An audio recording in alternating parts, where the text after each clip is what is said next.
So now the 60s are ending and we're heading into the 70s. And we come to the student riots of the late 60s, early 70s in Japan.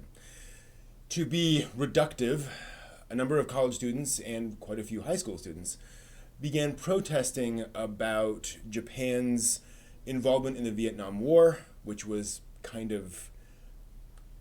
was very complicated, as well as Japan's general political situation. And those protests turned violent. Now, we're all familiar with violent protests, but this is a Japan that has just come out of a decade of recovery from World War II and prosperity. The 60s are considered a golden era in Japanese history, where there was a rapidly rising middle class. People had enough to, have conveniences. Japan had really completely recovered. And it was a society that still very much valued respect for elders, respect for parents, respect for authority. And so imagine being in that society and turning on the nightly news and seeing footage of college students throwing Molotov cocktails at police officers. It was a very traumatic time for Japanese society. And a lot of people felt that Japan was changing, that all of that prosperity was now shifting into something very different. And that things were also changing in the world of anime. We'd had a good decade of TV anime as a medium, and now people had grown up on anime. Now you have teenagers who grew up on anime, and now they want something a little different. They're living in more turbulent times. And so you see that reflected in changes in anime, and perhaps none so much as Space Battleship Yamato in 1974. Yamato, in contrast to the Magical Girl series and Supernatural series, is a sci-fi epic. It's a space opera series, basically, set at a time in the future where Earth's biosphere is almost completely collapsed, and Earth sends off a desperate last chance mission to save Earth through hostile alien territory. Good guys die throughout the course of the series. It is certainly melodramatic. It's dramatic in the way that 1970s anime was, where the medium had not quite yet matured to the level of adult sophistication that we're used to now. But compared to what you had before, Yamato is a huge step forward. And it resonated with those teenagers who grew up on anime. And it helped that Yamato was well suited for the production of toys. There were a variety of spaceship types and model kits you could collect and assemble and all that stuff. But more importantly, Yamato had a plot arc. Now, it's not the first anime with a plot arc. Arguably, that goes back to the early sports anime. What's the plot of every sports anime? Worst team in the league.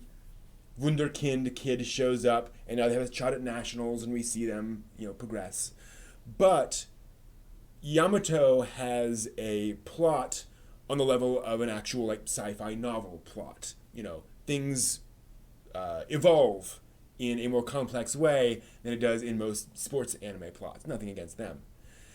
And again, there's all that drama and complexity. So these teenagers now suddenly started getting together at school and saying, hey, did you see what happened in the latest episode of Yamato? Oh my gosh, it's incredible. Did you see what happened?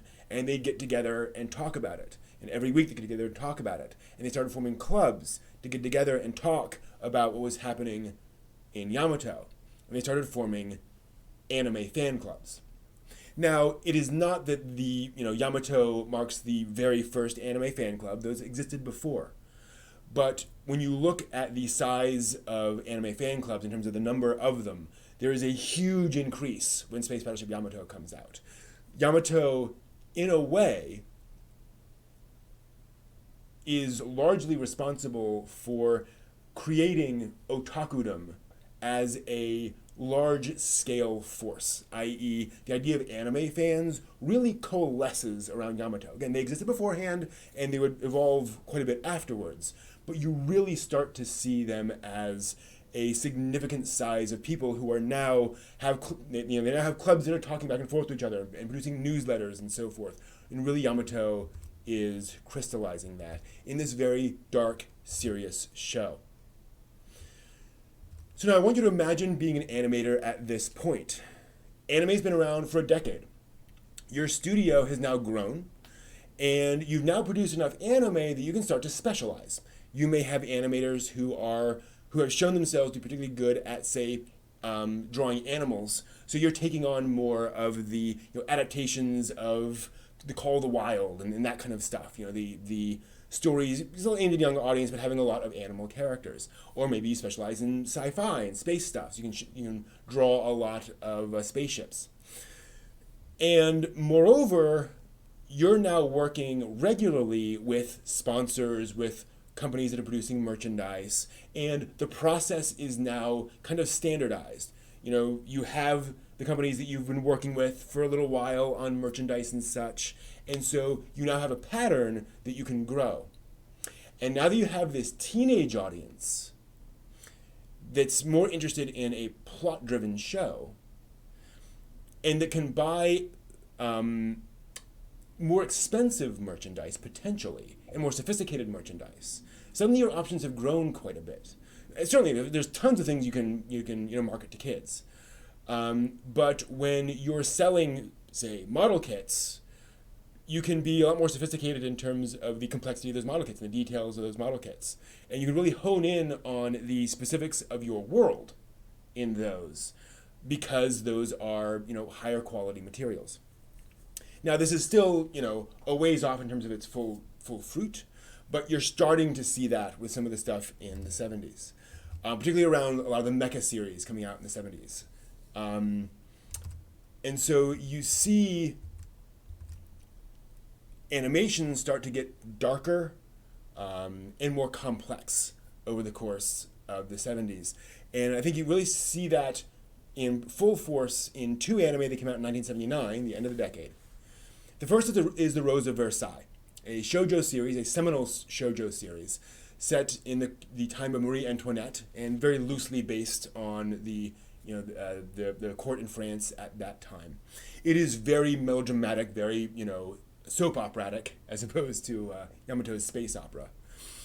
However, more importantly, one of its primary directors was a man named Osamu Dezaki. And Dezaki is one of the few people who looked at anime and asked himself, how can we improve the dramatic power, the weight of this animation within the limitations we have? I.e., when other people would look at anime and say, how do you make it better? They would say, well, draw more. Make better animation, smoother animation. But they never had the budget for that. No one was giving them that money. Astro had made buckets of cash on a small animation budget, so no one was going to give anyone else a big animation budget.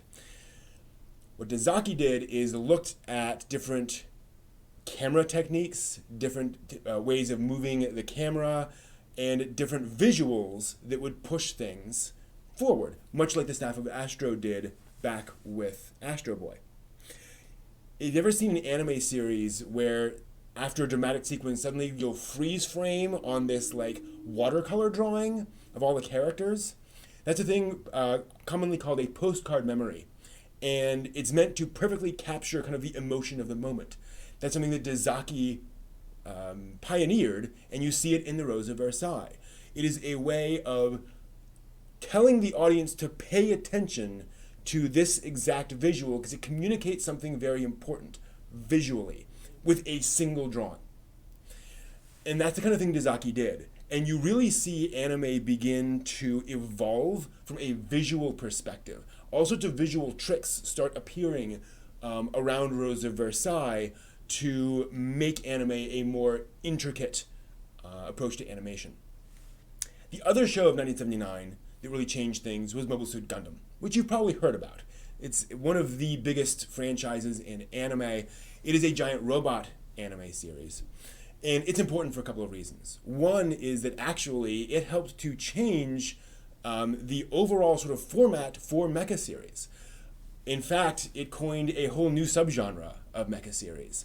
Instead of being a hero robot versus a monster of the week robot, or sometimes just a monster, Gundam is about a war in space. It is about a literally a war between two sides of humans. There are no xenophobic aliens as the bad guys. Indeed, the show spends a lot of time helping you understand where the bad guys are coming from. So, quote-unquote bad guys. The antagonists in Mobile Suit Gundam become very relatable. You cheer for them sometimes. And so Gundam suddenly provides a much more relatable cast of characters than you had in a lot of the boys mecha series of the time.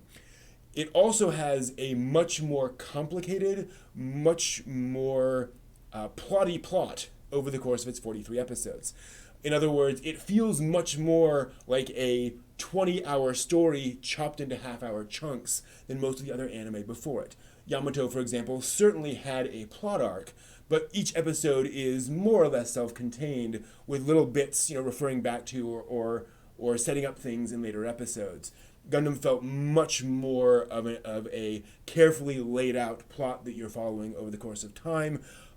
A lot of character development. Most of the characters that you see in episode 1 are quite different by the final episode, or at least significantly different.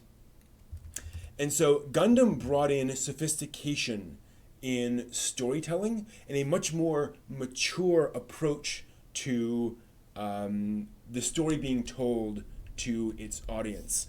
It suddenly was not simply, let's beat the aliens.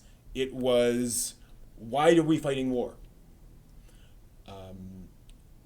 What are morally just and what are ethically just actions in very difficult situations? Really, if you look at anime before and after Gundam, Gundam is a very clear demarcation point in terms of sophistication of storytelling in anime and kind of, again, dealing with deeper, darker questions in a more adult way than you had in anime beforehand. It also helped to push animation forward a little bit in terms of making it a little bit less choppy, but that's a whole nother thing. And Gundam and its eventual popularity, it was not a huge success when it first came out, but that change that allowed for more sophisticated storytelling would ring forward into the 80s, but that's another video.